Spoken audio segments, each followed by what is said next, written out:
principales por los que estoy aquí hoy. Yo no les quiero aburrir, soy periodista, no historiador. Para mí la historia es un ocio. Yo vengo a París desde hace 10 años por trabajo y mis ratos libres los he dedicado a buscar esa huella que Navarra ha dejado en el barrio latino, fundamentalmente. ¿Se oye bien? ¿Se oye bien? Sí. Entonces, son muchos los hechos que se pueden contar. Yo me voy a limitar a cuatro porque si no sería interminable. El primero de ellos es la existencia de un colegio de Navarra en París. Y yo se lo cuento a ustedes porque yo lo descubrí hace 5 años. A mí nadie me lo ha enseñado en el colegio esto, y es una crítica. Español y la Asociación de Navarra Siempre. Distinguidas autoridades están en la sala, nos han dicho que les visitamos hoy. Asociaciones, organizaciones y amigos que nos acompañáis esta tarde en la apertura de la 27 Semana Cultural. Me toca a mí, en nombre del Centro Español, la Asociación de Navarra Siempre, darle la bienvenida y resaltar algunos aspectos como son las personas que nos acompañan en esta sala. Y ha dicho el consejero de Empleo que nos honra con su presencia y que efectivamente desde el año pasado que nos conocimos, en julio que cogió posesión, pues hemos hecho camino que en las circunstancias que nos encontramos pues no es el mejor momento, pero vamos, intentaremos por todos los medios que el diálogo continúe, que es la mejor herramienta para llegar al final.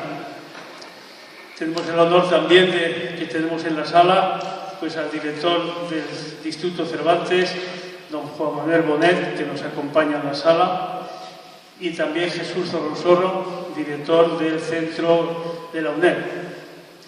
Y estáis con todos vosotros, que sois efectivamente pues la base fundamental para que realizar pues esta Semana Cultural en las mejores condiciones. A mi derecha, efectivamente, está Miguel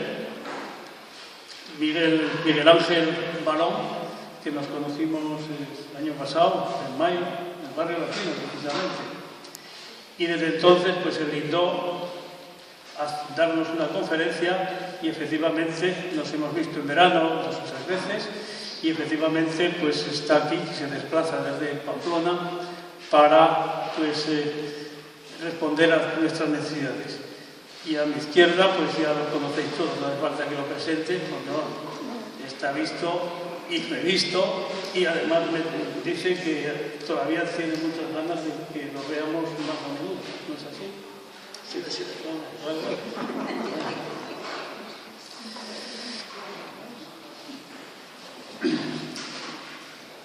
Pongo en situación, a la muerte de Sancho Fuerte, el rey más conocido quizás, no tiene hijos legítimos, con lo cual se hace cargo del reino el hijo de su hermana Blanca, que estaba casada con el conde de Champaña, Teobaldo.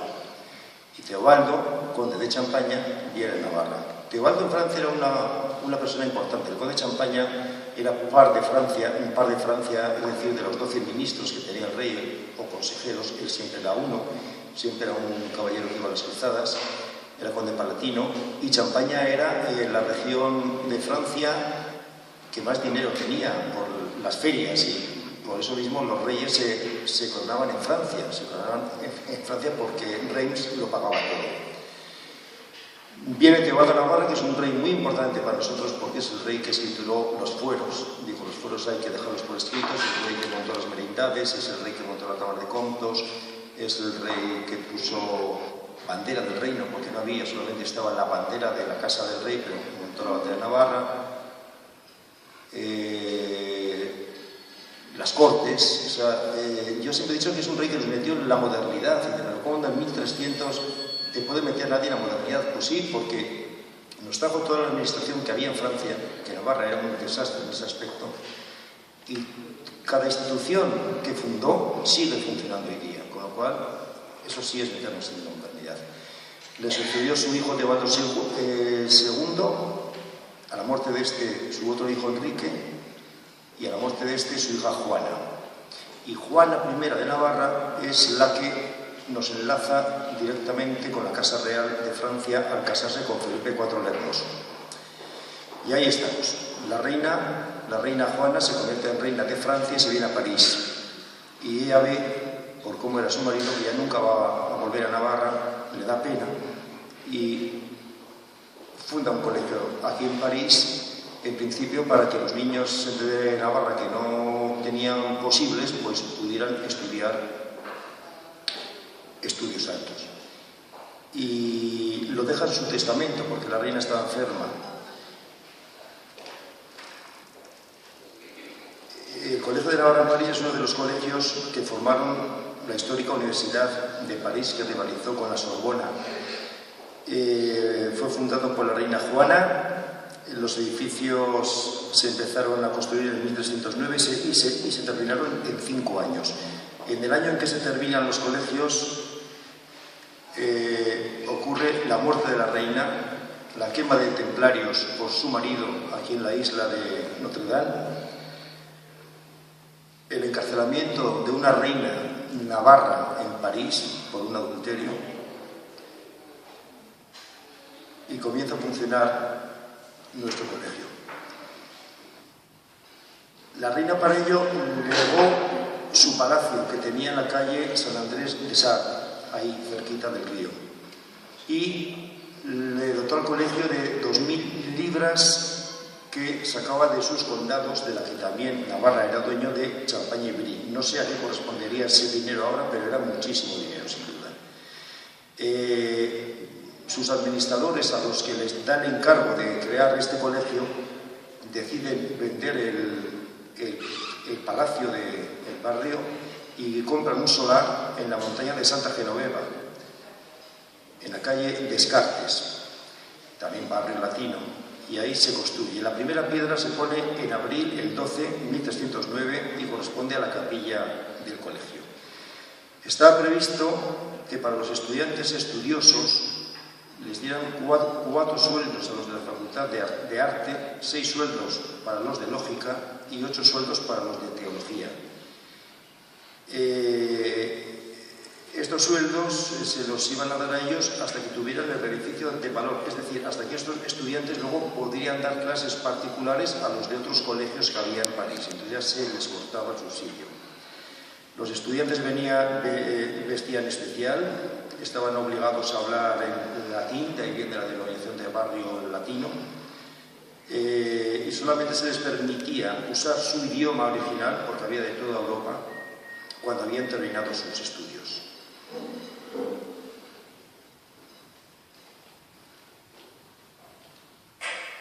Bien,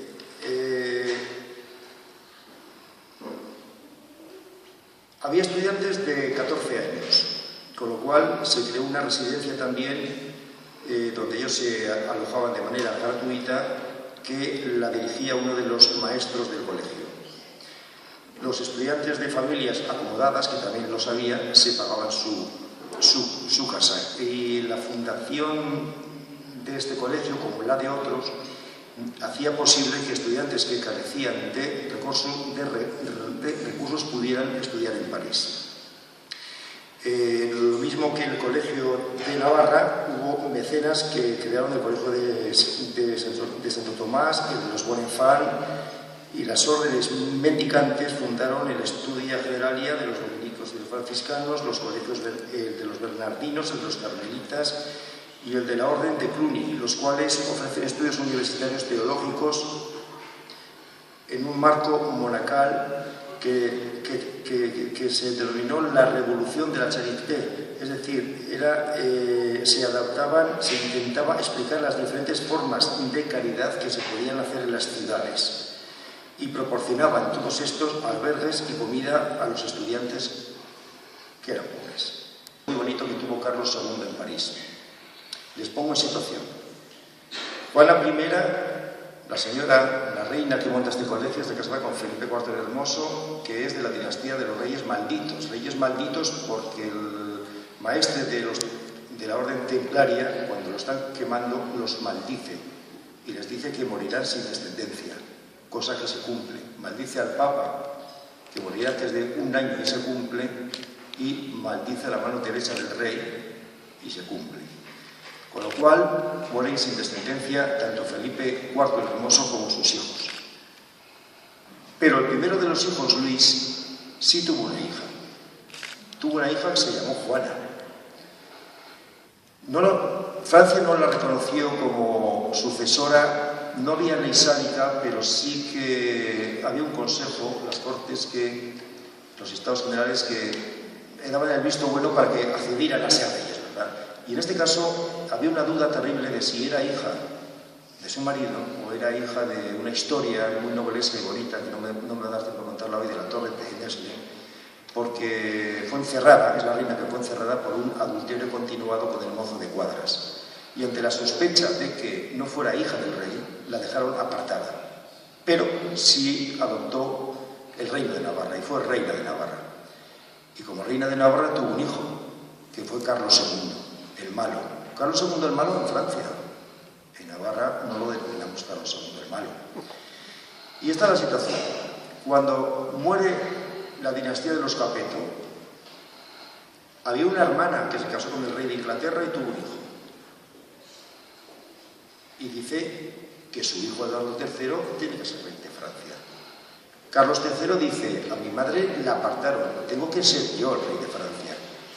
Pero por su cuenta, las Cortes de Francia habían hecho rey a un Valois, a un hijo de un hermano de Felipe IV. Entonces, en definitiva, Juan II, rey de Francia, Eduardo III, rey de Inglaterra, y Carlos II, rey de Navarra. Y empieza la disputa por el reino de Francia. Carlos está entre franceses e ingleses. Carlos II tiene una idea, un complot, para instigar al Delfín, al sucesor de la corona en Francia, a tomar el poder, porque lo manejaba. Juan II, el rey, intenta matar al rey de Navarra y a sus hermanos para acabar con esa amenaza que era muy cierta y que el pueblo podía entenderla. Una vez cenando, no les voy a dar cifras y fechas porque yo creo que es un follón. Se les voy a contar la historia así. Cuando el rey de Navarra estaba cenando en Rouen con el Delfín, fue sorprendido por el rey de Francia, que entra y lo apresa. Lo apresa a él y a los 4 caballeros que le acompañaban.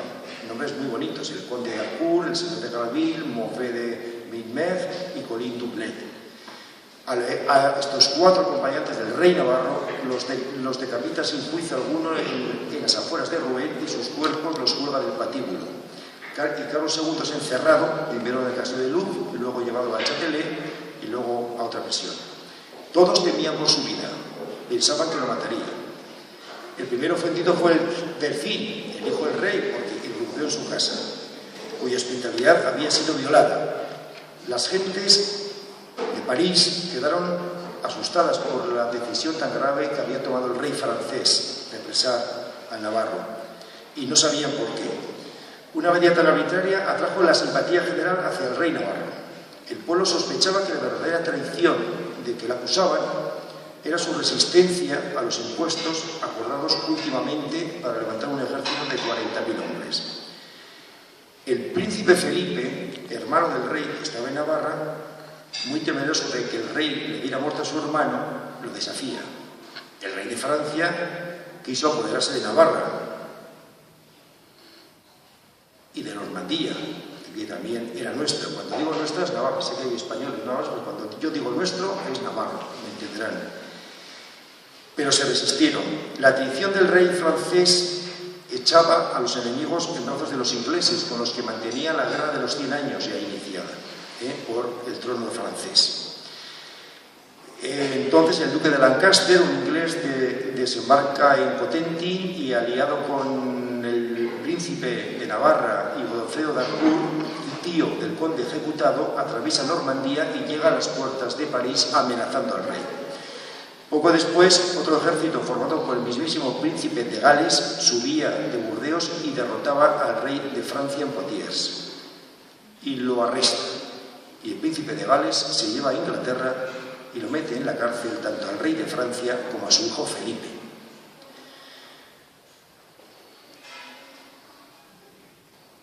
Entonces, quien se hace cargo del reino de Francia es el segundo hijo, el delfín Carlos.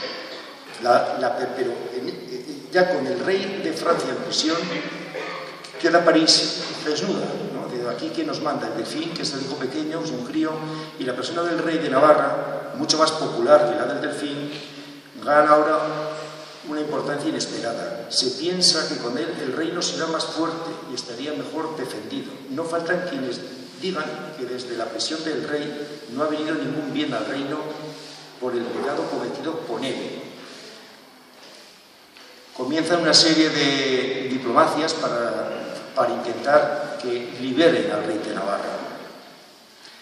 El delfín convoca a las cortes en la que se le pide que se libere al rey de Navarra, pero el delfín, por miedo a su padre, dice que no. Sus hermanos, los del rey Navarro desde Normandía y Luis desde Navarra, redoblan los esfuerzos para liberar a su padre. Felipe dirige cartas amables y dulces palabras, poniendo a su disposición todo. Luis envía una embajada a Burdeos para negociar con el príncipe de Gales la libertad de su hermano. Otras al Papa, a cardenales. El Papa Inocencio VI se dirige a sus legados para que se interesen por el rey de Navarra. Los dos infantes están en comunicación constantes, los dos hijos. Se envían emisarios a los reyes de Castilla y de Aragón. El clero de Navarra otorgó tercios de las primicias para gestionar la libertad del rey. Les cuento todo lo que se movió para que los sacaran de la cárcel y para enviar tropas a Normandía y continuar la guerra del lado de los ingleses. Se encargan oraciones por la salud del rey. Mientras tanto, los estados generales, las cortes de Francia, movidos por el obispo de Laon, Roberto de Lecot, y por Etienne Marcel, que era, digamos, el director de la Cámara de Comercio, de los comerciantes aquí en París, atacan a la corona. El delfín se ve que los comerciantes se vuelven contra él. Casi todo el pueblo de París clama al rey de Navarra. Se niegan a votar los subsidios mientras el rey no cumpla su compromiso. Y solo Etienne Marcel, que es el que tiene una estatua junto al Ayuntamiento de París, el del Río, se ponen del lado del rey de Navarra. Y en esto ocurre algo curioso. No liberan a Carlos II. Y hay una primera intentona de 7 navarros disfrazados de peregrinos que fracasan. Pero a la segunda, 5 navarros disfrazados de carbonero lo sacan de la cárcel. Y es llevado a Amiens, donde es recibido en triunfo. De ahí pasó a París acompañado de nobles y burgueses. Y el pueblo salió a su encuentro hasta Saint-Denis. Fíjense lo que les digo, el pueblo de París se va hasta Saint-Denis a recibir a nuestro rey. Al día siguiente, y este es un episodio muy bonito, arengó a una multitud de burgueses y estudiantes, se habla de 10.000 personas cuando París tenía 50.000, en el campo de Clérigos. El campo de Clérigos era un terreno, un campo que existía desde lo que es la iglesia de Saint-Germain-des-Prés hasta el río. Toda aquella parte, el pequeño campo, y luego de ahí hasta la Asamblea Nacional era el gran campo. Pues en ese lugar consigue reunir a 10.000 personas junto a los muros de Saint-Germain y les habló, según dice un cronista, molt sagradament et bellament, de manera muy sagaz y bella, exponiendo la injusticia que con él se había cometido y diciendo que estaba dispuesto a morir por el reino de Francia, ya que por su sangre tenía más derecho a la corona que el que estaba arrestado en Inglaterra. Era esta una insinuación que podía dar su fruto en el momento oportuno. Por intervención de las reinas viudas, las reinas viudas de Francia nunca se casaban, y la viuda de Felipe VI de Valois era Navarra, Blanca de Navarra, intercedió mucho también en favor de su sobrino. Hay una reconciliación, el delfín, al ver este movimiento que tiene el rey navarro de una amenaza, de una reconciliación, y le devuelve castillos y plazas que le había quitado con la anterioridad. De París, Carlos se dirigió a Rouen, donde hizo descolgar los cuerpos de los 4 caballeros que decapitó el rey cuando los vio cenando, y organizó unos funerales solemnes, y habló a los burgueses como lo había hecho en París. Las desgracias habían acrecentado su popularidad y la burguesía, sobre todo, piensa que del rey de Navarra, que puede libertar al país, a Francia, de las grandes compañías y contener el partido en la corte. Es el momento de Etienne Marcel y de la burguesía de París. Marcel, con verdadero sentido político, piensa en una federación de comunas que sustituya a la fracasada revolución de los estados. En un arranque se presenta en el Palacio Real de la isla de La Cité, donde está el Delfín, entra y asesina en su presencia a los mariscales de Champaña y Normandía, por ser los territorios quitados a Carlos II. Y le coloca al Delfín en su cabeza lo que llamaban el capirote era, esto era el gorro frigio. El gorro frigio simbolizaba la libertad. El gorro frigio es el que llevan los pitufos, para entendernos, ¿no? Y le colocó al Delfín un gorro frigio en su cabeza, azul y rojo. Rojo por Navarra y azul por la Casa de Dreux. Y dicen que de ahí se quedaron los colores del escudo de París, que viene de ahí.